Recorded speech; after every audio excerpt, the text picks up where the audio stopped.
예, 오늘은 성령이 물이냐 부어준다니, 성령이 물이냐 부어준다니라는 제목으로 하나님 말씀 읽어가도록 하겠습니다. 그 니고데모라는 선생이 와가지고 이렇게 예수님께 물었습니다. 뭐 어떻게 해야지 되느냐? 그랬더니 두 번 태어나야 된다, 거듭나야 된다, 이런 좀 말도 안 되는 질문을 하는 걸 통해 가지고 중생이 무엇인지를 깨닫게 됐다는 것입니다.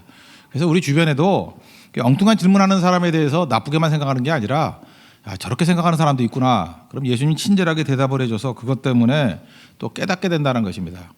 이 성경을 보면 그 거듭났다라고 하는 게 그게 다노센이라는 단어인데 이 두 번이라는 뜻이 있어요. 다시 태어났다. 그래서 우리 한자로는 중생 또는 거듭남 이렇게 얘기를 합니다. 근데 거기 난해주에 보면 위에서부터라는 게 있죠. 위에서. 그러니까 위로부터 났다. 이렇게 두 가지 뜻이 다 있다라는 것입니다. 근데 오늘 5절을 보면은 사람이 물과 성령으로 나지 아니하면 그랬죠. 그러니까 거듭나는 것은 물과 성령으로 거듭나는 거래요. 그러니까 거듭나면 알겠죠. 두 번 태어난다 또는 위로부터 난다.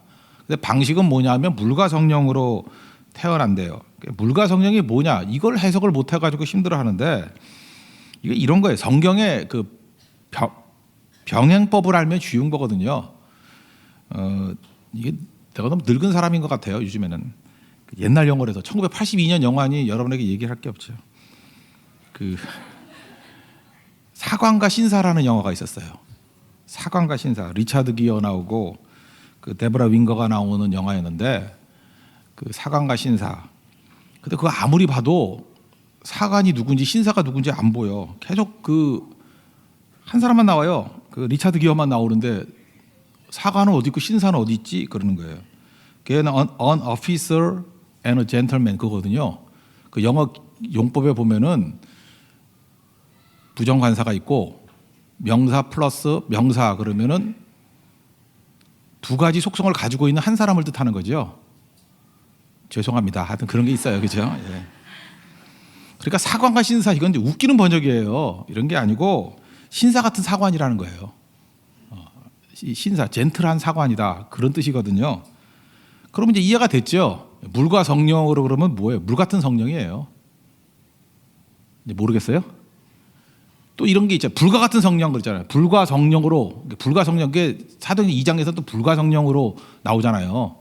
그건 뭐냐? 불 같은 성령이에요. 불 같은 성령. 그러니까 성령의 속성을 불로 묘사한 거예요. 불이 타오르더라고, 퍼져나가도 뜨겁고. 근데 여기서는 또 물로 묘사한 거예요. 물 같은 성령.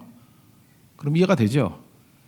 그럼 뭐가 힘들겠어요? 물 같은 성령. 그러면 이게 이제 니고데모 같은 사람은 이제 공부한 사람 아니에요. 그러니까 구약 성경 보면 야 이걸 모르느냐. 그래서 예수님이 이제 쉽게 이해하는 거죠. 예수님이 성령을 물로 비유한 데가 되게 많거든요. 요한복음 7장 30절 보니까 누구든지 목마르거든 내게서 와서 마시라. 그러면서 생수의 강이 배에서부터 흘러나리라.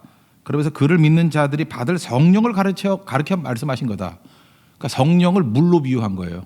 그죠? 예수님이 생수의 강이 흐른다 그러잖아요.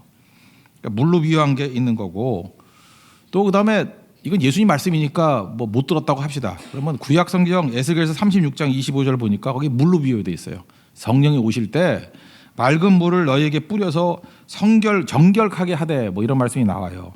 그리고 새 영을 너희에게 주어 뭐 새 마음 주신다 뭐 이런 말씀이 나오거든요. 이거 아니라 그래도 뭐 에스겔서 47장 나오잖아요. 그 성전에서 흘러나오는 물. 그러니까 성령을 물로 비유한 데는 뭐 한 군데가 아니고 도처에서 나와 있다라는 것입니다. 그래서 성령을 부어준다라는 게 물로 비유하는 게 최초가 구약 성경 중에서 제일 먼저 쓰여진 선지서가 요엘서거든요. 요엘서를 또 사도행전 2장에서 오순절 때 베드로가 인용하잖아요. 요엘서 2장 28절 보니까 내 영을 만민에게 부어주리니 이 용어를 잘 보라고요. 영인데 물 붓듯이 부어준대요. 그러니까 영을 뭐로 묘사한 거예요? 물로 묘사한 거라고. 그러니까 성령이 물이냐? 부어주게? 이제 이해가 되시죠? 그러니까 물로 비유한 거라고요. 여기까지는 뭐 어렵지 않죠. 그러면 그 다음에 두 가지 얘기하면 되죠. 물이 하는 역할이 뭐냐는 거예요. 씻어주는 거예요. 물이 하는 거 씻어주는 거. 아까도 그 에스겔서 36장 얘기를 했잖아요. 씻어준다고. 그러니까 십자가의 보혈의 피로 말미암아 우리 죄를 씻듯이 성령께서는 십자가를 적용시켜서 우리를 씻어주는 거예요. 디도서 3장 5절 보니까 중생의 씻음과 성령의 새롭게 함, 이게 두 가지로 묘사되어 있어요. 중생의 씻음이 뭐예요? 거듭남으로 말미암아 우리를 성령께서 씻어 주신다는 거예요. 그래서 성령이 임하게 되면 죄가 보여요. 그래서 깨끗하게 씻어 주는 거. 성령께서 직접 씻어 주는 게 아니라 십자가의 보혈의 피로 말미암아 우리를 정결하게 씻어 주는 역할이 있다는 거예요. 물이 하는 일이 씻는 거 아니에요. 그래서 세례도 그런 의미가 있다고요. 씻어 주는 거 또는 죽음, 두 가지 의미가 있어요. 세례는 씻어 준다는 거예요. 죄를 씻는다는 거. 그래서 우리 겉모양만 자꾸만 이렇게 목욕하려고 그러지 말고 우리 속도 성령으로 말미암아 씻어 주시는 그런 능력이 임해야 된다는 것입니다. 그래서 성령 충만한 교회들은요, 이 두 가지가 나타나는 거예요. 이 하나가 씻어 주는데 그 전에 나타나는 게 뭐냐 하면 죄가 보이는 거예요. 죄가 막 보이는 거예요. 사도 바울도 그랬잖아요. 내가 뭐 믿는 사도 중에 작은 자다 그러다가 처음에는 사도 그러다가 그다음에 성도 중에 뭐 작다 그러다가 점점 죄인 중에 괴수다 그러고 시간이 가면 갈수록 이렇게 좀 심각하게 말하죠. 막판에 그 디모데전서 같은 데는 죄인 중에 괴수다 이렇게 표현해요. 그러면 사도 역할을 하면 점점 죄를 많이 졌느냐 그 뜻이 아니고 그 성령의 역사가 있으니까 죄가 작은 것까지 보이는 거예요. 이게 세밀하게 보여요. 예민해지는 거예요. 그래서 철저하게 해결하잖아요. 철저하게. 성령이 역사하게 되면은 이 죄가 보여요. 그래서 씻게 돼 있다는 것입니다. 사실 우리가 안 씻는 이유 중에 하나가 뭐냐면 안 보이니까 그런 거 아니에요. 뭐 침대 뒤나 장 뒤 같은 데는 잘 안 보이니까 거기 먼지 쌓여 있고 그렇죠. 근데 보인다 그러면 그거 안 닦을 사람이 누가 있어요? 안 쓸 사람이 누가 있냐고요. 보이는 게 우선이죠. 성령 우리를 씻어 주신다. 그래서 성령 충만함으로 말미암아 정결하게 될 수 있는 믿음의 종 되기를 바랍니다. 또 한 가지는 물이 하는 역할이 뭐예요? 그게 생명 주는 거죠. 또는 새롭게 한다. 그게 에스겔서 36장 같은 데도 보면은 새 영을 너희에게 주어서 너희를 마음을 새롭게 한다. 새롭게 한다는 게 있어요. 새롭게 한다는 게 생명을 준다라는 뜻이거든요. 그러니까 조금 전에 제가 얘기했잖아요. 사하라 사막과 그 인도네시아 그 위도가 거의 비슷한데 사막에는 물이 없으니까 생명이 없는 거고 그 열대 우림은 영어로 레인 포리스트라니까요. 비 많이 온 그 숲이 있다라는 거 아니에요. 그 열대 우림. 그러니까 성령의 물 같은 성령이 우리에게 부어지게 되면 생명으로 충만해진다는 거죠. 에스겔 47장에 보면은 그런 말씀이 나오죠. 이 성전에서 나온 물이 계속 흘러가지고 그 물이 바다의 물, 사해로 들어가서 물을 살리리라 그랬죠. 47장 9절을 보니까 이 강물이 흐르는 곳마다 번성하여 모든 생물이 살고 또 고기가 심히 많으리니 이 물이 흘러 들어가므로 바닷물이 되살아나겠고 이 강이 이르는 각처의 모든 것이 살 것이며 이렇게 나오잖아요. 생명이 나타나게 된다는 거예요. 그래서 성령의 임재가 있으면요, 우리가 살고 이게 넘쳐 흘러서 주변까지도 살리는 능력이 나타나게 된다는 것입니다. 그래서 오늘 요한복음 3장 6절에 있잖아요. 육으로 난 것은 육이요, 영으로 난 것은 영이다. 또 영은 살리는 것이다. 뭐 계속해서 이런 말씀이 나오게 된다는 것입니다. 그래서 오늘도 2부 예배 때 어떤 최씨 가진 형제가 간증을 했죠. 뭐 죽고 싶었다고. 그게 죽으려고 이 모양 저 모양으로 뭐 감전도 해보고 뭐 넘어지기도 하고 뭐 별짓 다 했는데 제주도에 지금 아는 형님이 계시거든요. 그 형님이 세교에 가라 그랬다. 그래서 우리 교회 온 사람 있어요. 몇 명들. 거기도 왔고 종찬이도 왔고 뭐 몇 명 있어요. 그러니까 죽는 클럽 애들이 좀 왔거든요. 이렇게 왔는데 성령을 만난 거예요. 그러니까 성령을 만나니까 죽기도 쉬운 게 아니에요. 살겠다는 거죠. 그죠? 그래서 죽을 각오로 성교를 갔더니 거기서 성령의 생수를 맞아가지고 살게 됐다. 그 얘기 아니에요. 살게 됐다. 이 내용이 잘 모르겠으면 2부 간증 한번 들어보세요. 2부에 나온 간증, 최모 형제의 간증을 들어보면은 이제 그 얘기예요. 그 얘기. 그 형제는 이제 뭐 어눌해 가지고 설명을 잘 못한 건데 이걸 굳이 설명한다 그러면은 제가 에스겔 47장 이 얘기를 설명하고 싶은 거였어요. 근데 성경 어디 있는지를 모르는 것 같아. 몰라서 뭐 이렇게 그냥 자기만의 언어로 표현을 했는데 이제 그런 거라고요. 그러니까 성령이 임하게 되면 살아나요. 그래서 내가 죽게 되잖아요. 내 마음대로 이렇게 마음의 죽음을 느끼시죠. 아, 내가 죽었구나. 그때 성령이 임재하게 되면은 살아나요. 그리고 우리 가정이 다 죽었구나. 그럴 때 성령의 임재를 구하면 성령께서는요 새롭게 하는 영이라니까. 새롭게 한다는 게 생명 준다는 거예요. 그죠? 생명 준다는 거. 그 살아납니다. 그러니까 이 거듭남은 너무너무 중요한 거죠. 깨끗하게 만드는 능력. 그래서 성령께서 십자가를 사용하셔야 죄 씻음이 있는 거예요. 그 성령 가는 곳마다 회개의 역사 벌어지잖아요. 그죠? 너희가 회개하여 성령을 받으라 그러잖아. 2장 같은데, 사도행전 2장 같은데. 그러니까 성령께서 죄를 보이고 쉽게 만드시고, 그리고 성령 충만하게 만드시고, 그 생명이 넘치게 만드시는 거예요. 그러니까 물과 성령으로 거듭난다, 이해가 되죠? 그러니까 성령으로 거듭난다는 거예요. 근데 그 성령의 특성상 어떤 특성이에요? 물 같은 성령. 그 외우기 너무 힘들다 그러면 물이 하는 역할 생각해봐요. 목욕하잖아요. 그리고 물이 있는 곳, 뭐 여러분들 뭐 화성에 갔더니 생물이 사느냐 못 사느냐 뭐로 따져요? 물이 있느냐 없느냐 그런 거 아니에요? 물 있는 곳에는 생명이 있다며? 물은 생명이에요. 그래서 물은 씻음, 물은 생명. 그래서 물 같은 성령, 물과 성령으로 거듭났다 이렇게 설명하는 거예요. 하나도 안 어렵죠? 이게 니고데모에게 주신 하나님의 말씀이었다는 것입니다. 그래서 교회가 항상 성령을 의지하면 이게 거듭남의 능력이 나타나요. 육체가 태어났잖아요. 엄마 뱃속에서. 영이 다시 태어나는 것. 그 성령 만났을 때 태어났다는 표현을 쓰거든요. 2번 태어났다라는 표현도 쓰고 위로부터 태어났다라는 말을 쓰기도 해요. 그게 거듭남이에요. 거듭남. Born again. 영어 성경에는 2번이라는 개념으로 더 많이 썼죠. 근데 그 위로부터의 뜻이란 뜻이 있어요. 위로부터 났다. 그런 뜻이 있다고요. 그러면 그 순간에 어떤 일들이 벌어지냐. 물로 난 거니까, 물 같은 성령으로 거듭난 거니까 씻음이 있어요. 회개가 나타나게 될 것이고, 그래서 우리 더러움들을 해결하는 것은 성령이에요. 성령을 통해서 십자가를 우리에게 증거하거든요. 그래서 씻어주신다고. 그리고 생명의 능력이 나타나도록, 그 부활의 영이라 그랬잖아요. 예수님께서 부활하시고 난 다음에 내가 하늘을 간다. 이제 성령을 대신 보내준다. 그러니까 부활 때문에 성령이 오신 거예요. 그러니까 성령은 부활의 영이에요. 부활의 영. 성령이 가는 곳마다 죽었던 것들이 살아나기 시작한다고. 그게 성령이에요. 그 성령의 능력을 맛볼 수 있는 믿음의 신실한 종 되기를 바랍니다. 또 한 가지는 성령으로 태어나면 어린아이가 된다라는 것입니다. 다시 태어났으니까, 태어났다는 표현을 쓰잖아요. 그러니까 갓 태어난 아기니까 어린아이 같이 된다라는 거예요.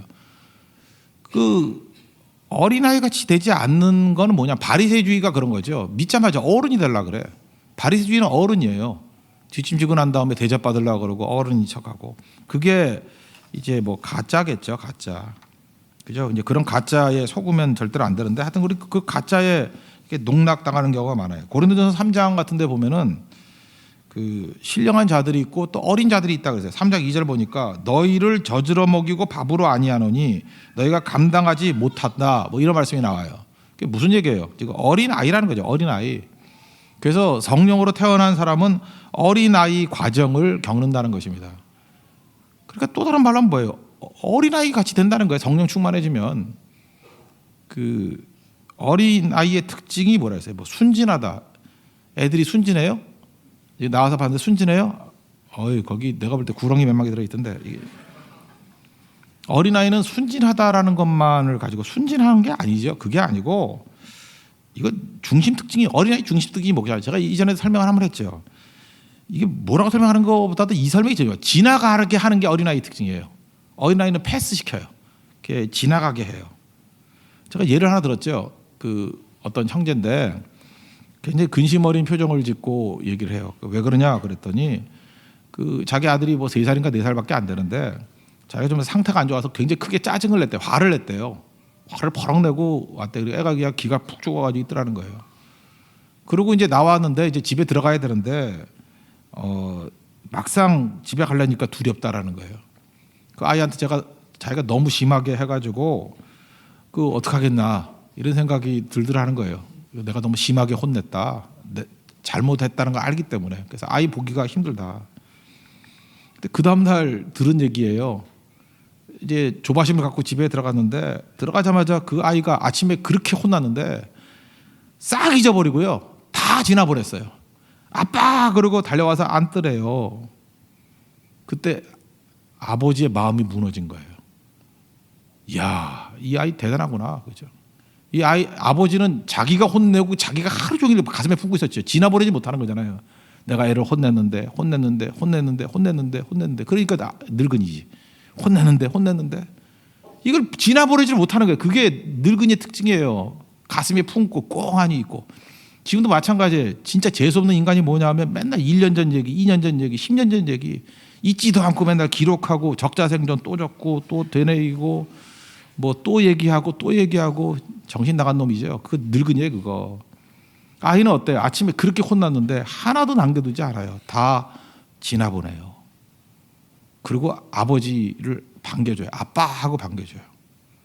그러니까 이 늙은이가 거기에 녹는 거죠. 와. 그 다음날 저를 만나고 난 다음에 눈물이 글썽글썽해지는 거예요. 이럴 수가 있냐는 거예요. 이럴 수가. 그게 감격이죠. 아빠의 마음이 다 무너지는 거예요. 여러분 진짜 강력함이 이겁니다. 아이의 능력이에요. 아이의 능력. 뭐 싸울 수 있어요. 뭐 이렇게 문제가 있을 수 있어요. 근데 아이들은 지나보내요. 천국은 지나보내는, 그게 지나보낸다는 거를 측면에 따라 다시 설명할 수 있는 건데 그 용서라고 표현할 수도 있고요. 어린아이는 용서 잘해요. 뭐 애들이 뭐 일을 갈면서 뭐 3대째 원수가 그런 거 없잖아요. 그 어제 싸우다가 오늘 또 놀고 그래요. 아이는 용서 쉽게 해요. 지나보내니까. 원한이 없어요. 지나보내니까. 그죠? 뭐 인상 쓰고 뭐 해도 그런 거 없어요. 그래서 성령이 역사하게 되면 다시 태어나게 돼. 어린아이로 태어나는 거예요. 그래서 지나보내요. 반면에 어른의 특징은 지나보내지 못합니다. 지나보내지 못해요. 그리고 원수 갚으려고 그러고 원한이 있고 괘씸하다라는 거 가슴에 품고 있고. 여러분 지금도요 이런 거예요. 그 나이 잠깐만 얘기하는데 나이 든 사람 중에서도 좀 매력이 없다 그러는 것 중에 하나가 뭐냐면은 너무 기억을 많이 하고 있기 때문에 그래. 그걸 본인은 상처라 그래요. 그 상처는 왜 잊어버리면 안 돼? 그걸 계속 상처라 그러고 품고 있는 거야. 그러니까 나이 들고 이게 원한이 많은 사람 옆에 가기가 힘들어요. 뭐에 걸릴지 모르니까. 그 사람의 상처가 뭔지 모르니까 말 한마디 잘못했다면 큰일 나고 행동 한번 잘못했다면 큰일 나고. 왜 그러죠? 지나보내지 못한 이게 문제투성이거든. 이 사람 성령 만나야 됩니다. 성령 만나면요 어린아이 같이 돼버려요. 다 놔버려요. 다 놔버려. 제가 어른들도 이렇게 놓는 사람들이 있더라. 죽기 직전에. 죽기 직전에 성령을 만나면 그때 놓더라고. 그러니까 얼마나 어리석어. 평생 원한 쥐고 있고 원수 쥐고 있다가 그때 가서 죽기 직전에 그냥 링거 꽂고 그 놓으면 뭐 할 거예요? 살지를 못했잖아요. 근데 성령 만나면 놔요 그거를. 다시는 기억하지도 않아요. 그래서 하나님의 속성이 어린아이잖아요. 너희 죄를 용서한다. 그리고 기억도 안 한대요. 죄가 동에서 서에서 먼 것 같이 내가 기억도 안 한다. 하나님도 기억도 안 한다 그러는 거 우린 맨날 기억하잖아요. 지나버리지 못하니까. 성령이 역사하게 되면은 어린아이가 되기 때문에 지나보낸다는 것입니다. 우리가 지나버리지 못하는 이유가 뭘까요? 그게 컨트롤이에요. 내가 컨트롤하려고 그래서 그래요. 내 뜻대로 안 되면 괘씸하고 내 뜻대로 안 된다는 게 뭐죠? 내가 컨트롤해야 되기 때문에 그래요. 그게 어른이에요. 근데 어린아이는 컨트롤하는 게 없어요. 내 주의 뜻대로 행하시옵소서. 다 맡겨버리죠. 그래서 아이같이 될 때에 하나님께서 그와 함께 하시고 능력 가운데 서게 된다라는 것입니다. 그러니까 다 넣으니까 애들이 하는 일은 뭐예요? 컨트롤하려는 걸 없으니까 오늘 아침에도 본 것과 같이 감탄이 나오는 거예요. 감탄이 나오는 거 뭐죠? 항상 호기심을 가지고 보는 거죠. 와 이거 대단하다. 놀랍다. 그래서 어린아이 눈에서는 경이로움이 있어요. 그래서 살아나기 시작하고 이 생명이 충만해지기 시작하고 일어서게 된다라는 것입니다. 성령이 필요합니다. 그래서 성령 안에서만 우리가 어린아이됨이 회복이 되고 그래야 감탄이 나오고 그래야 또 승리가 나올 수 있는 우리 하나님의 거룩한 종이 될 것입니다. 이러한 은혜를 맛볼 수 있는 믿음의 종 되기를 바랍니다. 그래서 요엘서에 보면은 그런 말씀이 나오잖아요. 꿈꾼다고. 그 사도행전 2장 17절 그 베드로가 했던 얘기대로 하면은 말세 내가 내 영을 모든 육체에 영인데 부어준대요. 그러니까 물이란 얘기죠. 물, 액체란 얘기죠. 그러니까 이건 뭐예요? 요엘서에서 말하는 성령은 물 같은 성령이에요. 그러니까 물과 성령으로 거듭났다 그 뜻이죠. 성령을 부어준대요. 내 영을 부어준대요. 그러면 부어주면 어떤 일이냐? 그 어린아이 같은 영이 나타나기 때문에 자녀들은 예언할 것이고, 그죠? 자녀들은 자기 말을 안 해요. 컨트롤하려고 그러지 않고 하나님 말씀을 증거하고, 젊은이들은 환상을 보고, 이게 뭐 있는 원하는 산업형이 아니라 하나님께서 보시는 게 비전을 본다, 꿈을 본다는 거예요. 늙은이들의 특징이 뭐라고요? 보내질 못하는데 꿈을 꾼대요. 원래 늙은이들은 하는 일이 뭐예요? 원한 품고 괘씸하다, 뭐 섭섭하다 이러고 있는 게 늙은이 아니에요. 저도 늙은이에요. 원래 그래야 되잖아. 섭섭해. 저거 나보고 인사도 안 하네. 뭐 그죠? 저거 왜 저러나? 밥 먹을 때 맛있는 거 지만 먹네. 뭐 이러고 혼자 맨날 혼자씩 섭섭한 거야. 섭섭하다, 괘씸하다, 뭐 이것들이 뭐 이러면 이래야 되는 게 늙은이 아니에요. 근데 그런 거 싹 사라져 버리고 다 지나버려 버리고 꿈을 꾼대요. 그래서 늙은이들은 다 성령 받아야 돼요. 그래야 치매 안 걸려요. 그래야 노망 안 떨어요. 꿈꾸는 자가 된다고. 젊은이들은 무조건 성령 받아야 돼요. 그래야 뭐 헬조선 이런 소리 안 해요. 그죠? 뭐 흑수전이 뭐니 이런 소리 안 해요. 환상을 봐요. 환상을. 우리 자녀들 제대로 키우기 위해서 여러분 성령 받게 해야 돼요. 그래야 그들의 입술에서 오늘 이 유초등부 어린이들이 나와서 외웠던 거 있죠. 예언이 하나님 말씀이거든요. 에베소 1장 1절부터 24절의 말씀을 저렇게 열심히 하잖아요. 외우잖아요. 여러분 보셨죠? 지금 너희의 자녀들은 예언할 것이요. 이게 예언이거든요. 말씀은 예언하잖아요. 이게 성령의 사람이기 때문에 그래요. 어리기 때문에 외운다. 절대 그렇지 않습니다. 이 맥락이 있기 때문에 외워지는 거거든요. 내용을 알기 때문에. 내용 모르고는 못 외워요. 내용을 지금 이해하니까 외워지는 거예요. 그래서 1절 외우니까 2절이 나오는 거, 2절 외우니까 3절이 나오는 거. 이게 연결이거든요. 특별히 여러분들 음악을 하시는 분은 알죠. 피아노 어떻게 치냐 그랬더니 악보를 어떻게 다 외워요. 흐름으로 외우는 거예요. 요거 다음이 그 다음을 알기 때문에. 설교도 마찬가지예요. 제가 옛날에 설교를 치다가 한번 컴퓨터에서 다 날린 적이 있어요. 첫 줄 쳐놓으니까 거의 99.9% 똑같이 복원할 수 있어요. 왜냐하면 의미 있는 내용들이거든요. 첫 줄 해놓고 그 다음에 그 다음 의미가 나오고 그 다음 의미가 나오고 그 다음 의미가 나오니까 원고 하나도 없는데도 똑같이 나오더라고요. 거의 똑같이. 그거예요. 하나님 말씀이 우리로 하여금 이렇게 이끌어가게 만드신다는 것입니다. 예언이에요. 예언. 그러니까 외워지는 거죠. 저들같이 우리도 하나님의 성령께서 붙들어 주시면 한 걸음만 내딛으면요 거의 성령과 동행하는 인생을 살 수 있다는 것입니다. 그게 우리의 능력이에요. 성령 충만을 받아야겠죠.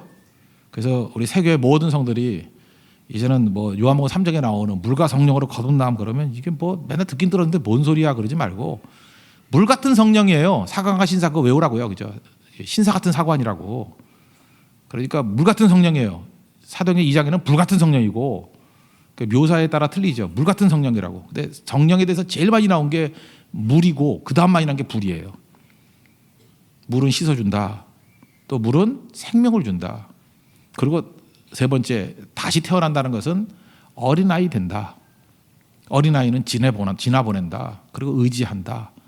그게 성령 충만한 사람들의 모습이라는 것입니다. 그럼 뭐 정리 끝났죠. 그렇게 성령과 동행하는 인생 되십시오. 승리하게 될 것입니다. 자리에서 일어나겠습니다. 마지막 날에 찬양하겠습니다.